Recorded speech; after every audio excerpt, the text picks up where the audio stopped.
Bonjour les amis. Aujourd'hui, nous allons parler du bégaiement chez les jeunes et le diabète de type 2. De nouvelles données suggèrent que les jeunes hommes qui bégayent pourraient présenter un risque accru de diabète type 2, apparition précoce. Cette information est le résultat d'une étude israélienne publiée en ligne le 15 janvier 2001 dans le Journal of Clinical Endocrinology and Metabolism. Alors, le diabète type 2, qu'est-ce que c'est? Le diabète type 2, donc, touche surtout les personnes en surpoids ou obèses, sédentaires, le plus souvent après 45 ans. Il représente 90% des cas de diabète après 60 ans. Le nombre de cas de diabète type 2 diagnostiqués chaque année augmente de plus de 5% par an. Cela peut être dû, entre autres, à l'augmentation du nombre de personnes obèses. Alors, revenons à cette étude israélienne. Parmi plus de 4000 hommes âgés de 16 à 20 ans, ceux qui bégayaient présentaient un risque accru de 30% de développer un diabète type 2 avant l'âge de 40 ans par rapport à ceux qui ne bégayaient pas. Ce risque était indépendant de l'indice de masse corporelle, l'IMC, des comorbidités et du statut socio-économique.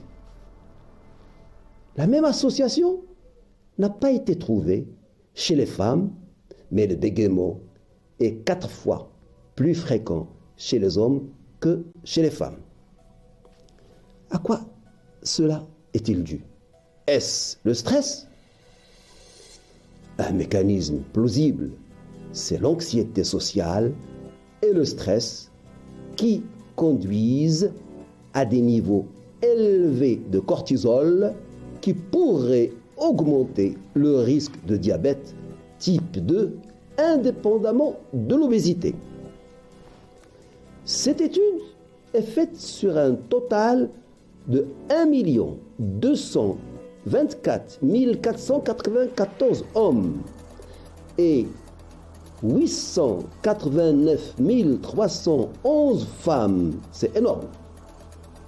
Donc, tout ça évolué pour l'éligibilité au service militaire en Israël à l'âge de 16 à 20 ans, de 1980 à 2013. Donc, c'est une étude qui s'est échelonnée sur 33 ans. Parmi eux, 4443 hommes et 503 femmes étaient atteints de bégaiement. Parmi les hommes, les cas de diabète type 2 se sont développés chez 3,6% de ceux qui bégayent contre 2,1% de ceux qui ne bégayent pas. Voilà donc cette étude qui met à peu près une relation entre le bégaiement et le diabète type 2. Voilà ce que je voulais vous dire ce soir. Si vous avez aimé cette vidéo, vous pouvez liker, comme vous pouvez vous abonner et cliquer sur la clochette pour ne rater aucune autre vidéo.